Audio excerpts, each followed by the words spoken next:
새번역 사도신경으로 신앙 고백하겠습니다. 저는 전능하신 아버지 하나님 천지의 창조주를 믿습니다. 저는 그분의 유일하신 아들 우리 주 예수 그리스도를 믿습니다. 그분은 성령으로 잉태되어 동정녀 마리아에게서 나시고 본디오 빌라도에게 고난을 받아 십자가에 못 박혀 죽으시고 장사된 지 사흘 만에 죽은 자 가운데서 다시 살아나셨으며 하늘에 오르시어 전능하신 아버지 하나님 우편에 앉아 계시다가 거기로부터 살아있는 자와 죽은 자를 심판하러 오십니다. 저는 성령을 믿으며 거룩한 공교회와 성도의 교제와 죄를 용서받는 것과 몸의 부활과 영생을 믿습니다. 아멘. 거룩하신 하나님 아버지 감사합니다. 간밤에도 편히 쉬게 해주시고 새벽에 기도하는 자리에 불러주시니 감사합니다. 이 시간 저희들 마음 중심으로 주님을 경외하게 하여 주시옵소서. 예수님 이름으로 기도드리옵나이다. 아멘. 찬송가 532장입니다.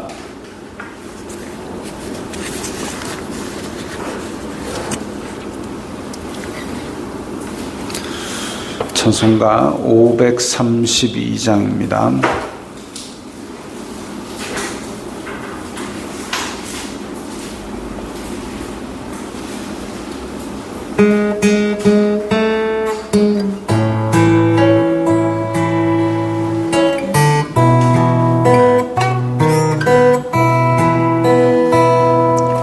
주께로 한 걸음씩 왜 가지 않느냐. 내 죄를 자고 가고 그 앞에 나가라.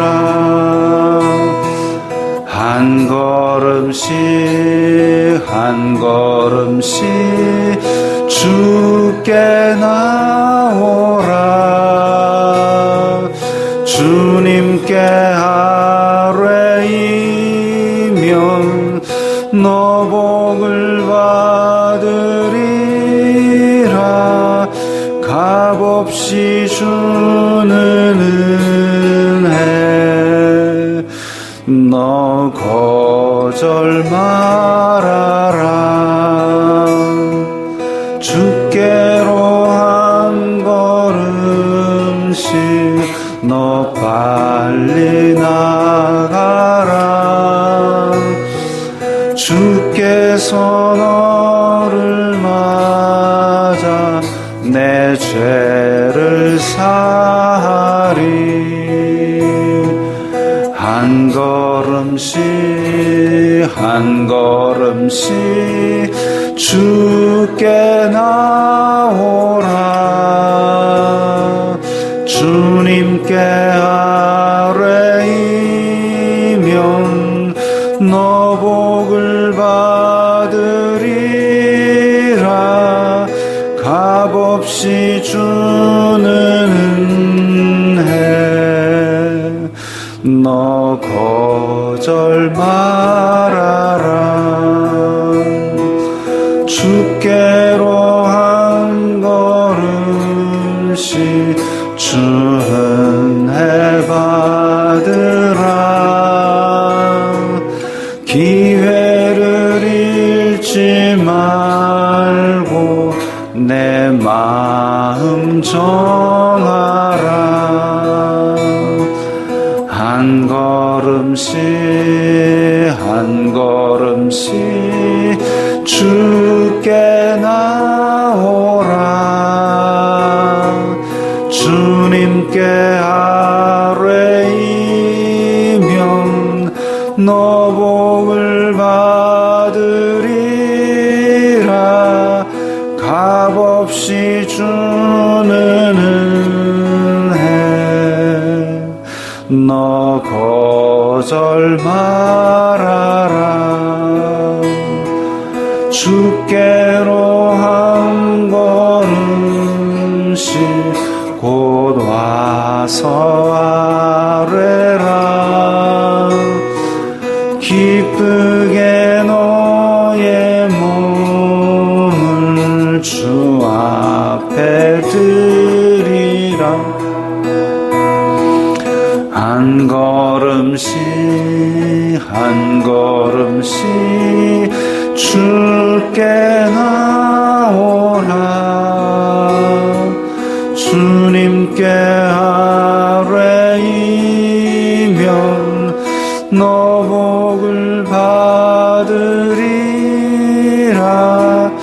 값없이 주는 은혜 너 거절 말아라.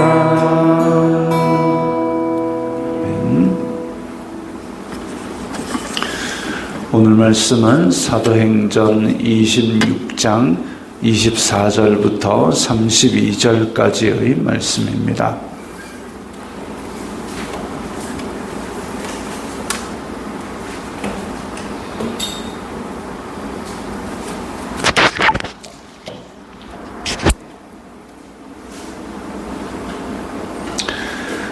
사도행전 26장 24절부터 32절까지의 말씀 함께 읽겠습니다.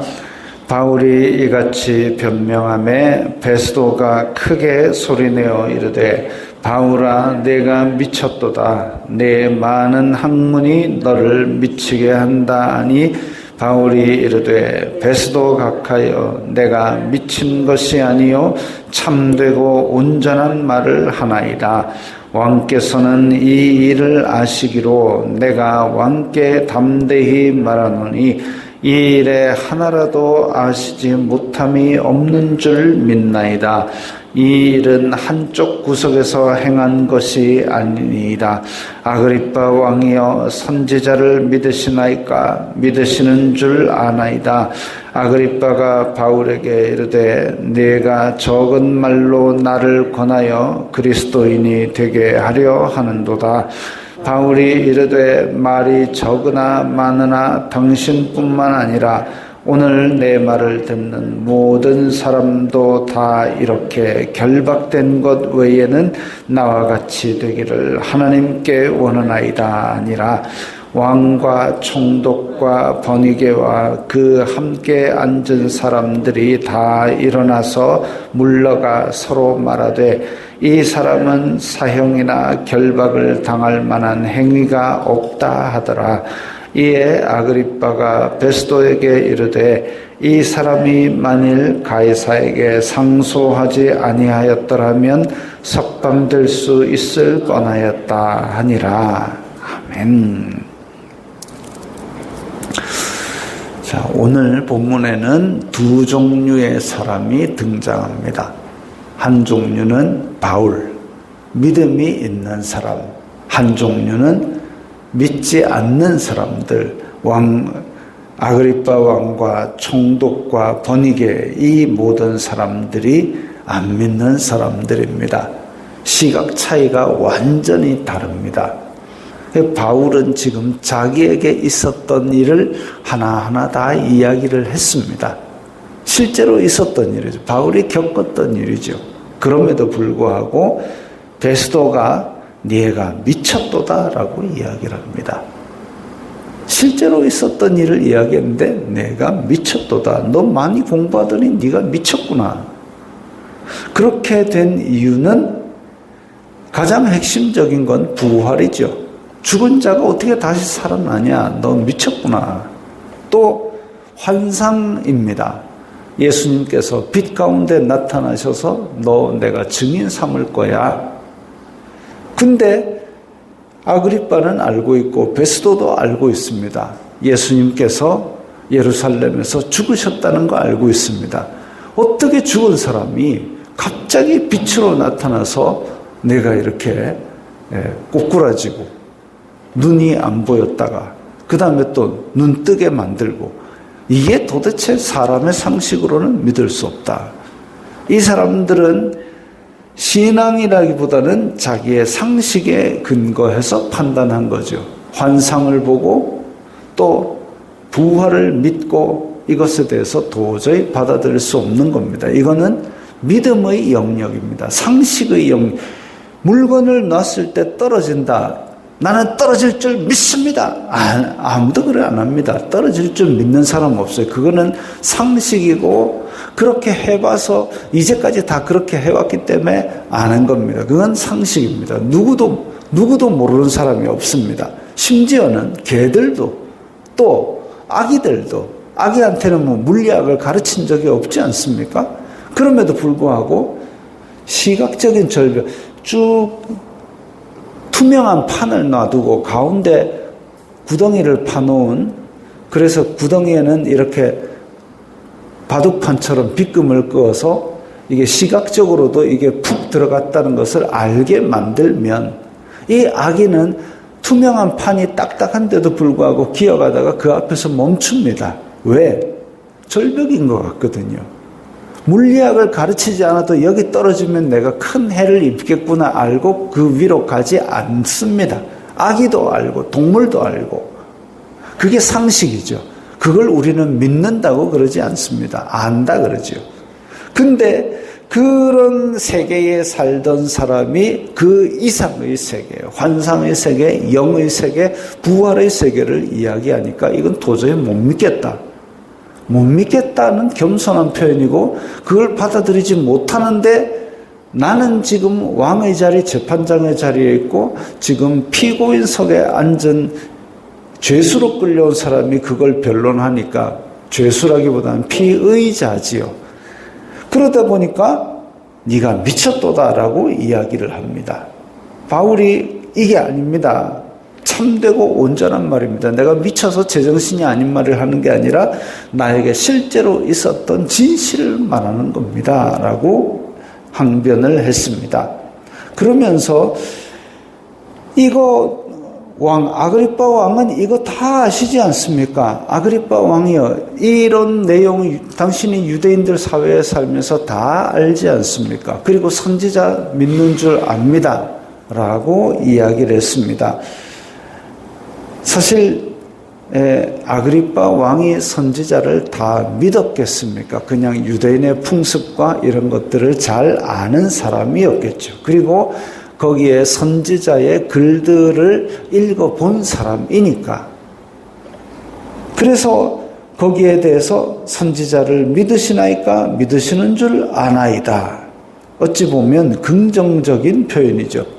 사람의 뇌가 그 부정적인 표현에 대한 것을 인식을 잘 못한다 그럽니다.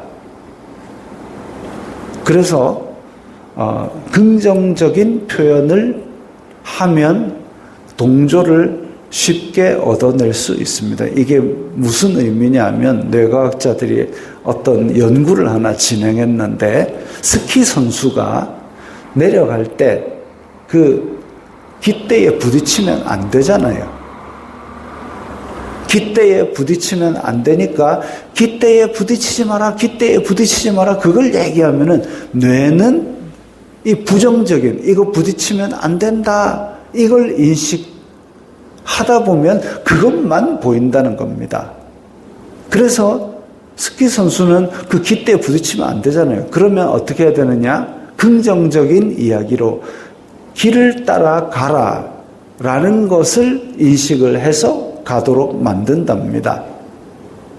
깃대에 부딪히지 마라 하면 깃대만 보이니까 보인다 이거죠. 보인다. 그러니까 그런 장애물이 있는 것 말고 길을 따라 가라 이걸 인식을 시켜줘야 이제 원하는 목적지에 원하는 목적대로 이룬다는 얘기죠. 그래가지고 아그리빠 왕이요, 뭐 바울이 이런 연구를 한 건 아닙니다만은 아그리빠 왕이요 이런 거 다 몰랐죠. 이게 아니고 선지자를 믿으시나이까? 믿으시는 줄 아나이다. 그래서 아그리빠 왕에게 당신은 유대인으로서 이런 거 다 선지자의 글들에서 읽어봤지 않느냐? 구약 성경이 다 오실 메시아에 대해서 이야기했는데 예수님께서 오신 메시아로서의 일들을 다 하시고 고난받는 종으로서 고난받으시고 죽으시고 그리고 다시 살아나셔서 하나님 나라를 우리에게 보여주셨지 않느냐? 그 얘기를 하니까 아그리빠가 뜨끔한 거죠. 자기를 콕 찍어가지고 너 이거 다 알잖아 라고 얘기를 하니까 내가 적은 말로 나를 권하여 그리스도인이 되게 하려 하는도다. 짧은 시간에 이야기를 해가지고 내가 솔깃할 뻔했다. 그 얘기죠.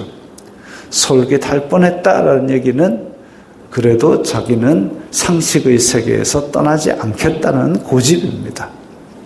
물론 왕이 그 자리에서 그렇게 위험이 드러나는 옷을 입고 부하들도 그렇게 잔뜩 있는 곳에서 아이고 내가 죄인입니다 하고 엎드리는 거 쉬운 일은 아니죠. 근데 그게 살아날 길이라면 그렇게 하는 게 맞지만 아그리빠는 그러지 않았습니다. 바울은 한 번 더 이야기합니다. 말이 적으나 많으나 당신뿐만 아니라 이렇게 묶인 것 말고는 여기 있는 사람들 다 나처럼 되기를 원합니다. 그러니까 지금 바울은 믿는 세계, 영을 아는 세계에 와 있는데 이렇게 묶여 있는 것 말고는 다 이 구원의 지식을 알기 원합니다. 라고 전체적으로 전도를 했습니다. 그러고 나니까 이 왕과 총독과 번이게와 앉은 사람들 다 이제 따로 자기네들끼리 피의자 있는 곳에서 야, 이 사람 무죄인데 어떡하냐 이렇게 얘기할 수 없죠.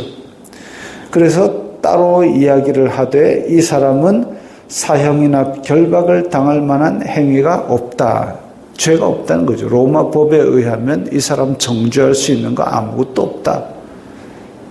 상식의 수준에서도 지금 바울은 죄인으로 고발당하는 것이 합당치 않다라는 겁니다.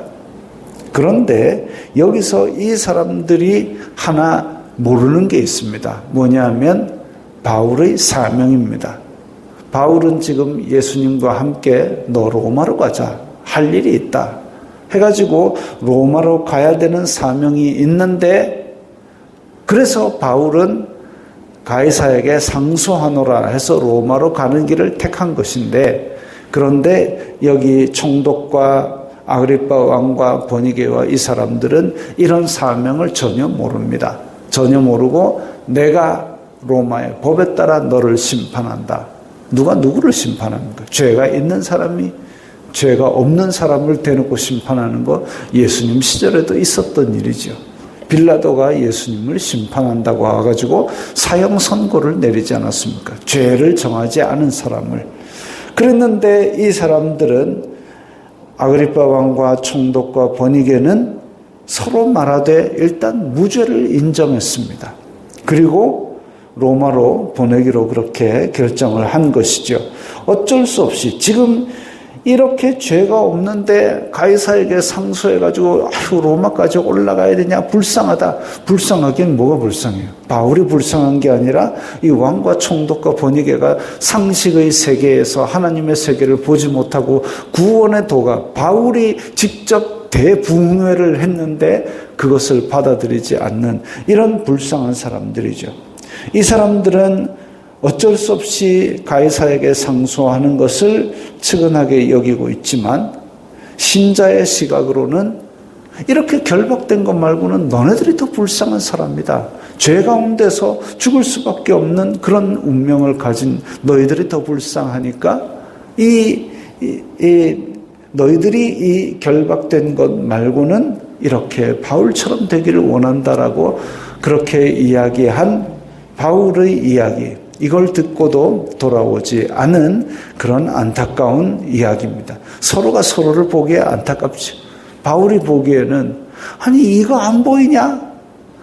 복음이 지금 이루어졌는데 그리고 내가 그걸 체험해가지고 이렇게까지 얘기하는데 이걸 안 돌아오냐?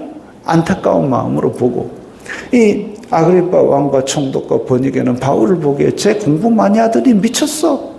죄도 없는데 지금 로마로 보내야 되니까 안타깝다. 서로를 안타까워하고 있습니다. 때로는 우리가 교회를 다니고 하나님을 믿는다고 하지만 상식의 세계에서 조금 더 올라서지 못하는 세상 사람들과 똑같은 그런 시각을 가지고 이 세상을 판단하고 우리의 일을 결정하는 일을 종종 봅니다. 그게 아니라 우리의 시선과 우리의 세계관과 우리의 판단 기준은 성경과 하나님의 시각과 예수 그리스도를 믿는 믿음과 복음을 전하는 그 시각으로 다시 올라가야 되는 것이죠. 그래서 세상 사람들이 보기에는 아이고 네가 미쳤다. 교회 좀 다니더니 네가 미쳤구나 할지 모르지만 우리의 말과 행동 가운데서 예수 그리스도만 나타난다면 굳이 그 미쳤다는 말이 무슨 의미가 있겠습니까? 예수님의 마음으로 그들에게 생명의 복음을 전하는 것이 그게 우리의 갈 길인 줄 믿습니다. 기도하겠습니다. 거룩하신 아버지 하나님 감사합니다. 저희들에게 하나님 나라를 보게 하시니 감사합니다. 세상 사람들은 상식의 선에서 머물러 있지만 그들보다 더 높은 하늘의 도를 믿고 따르고 전하는 저희들이 되게 하여 주시옵소서. 예수님 이름으로 기도드리옵나이다. 아멘.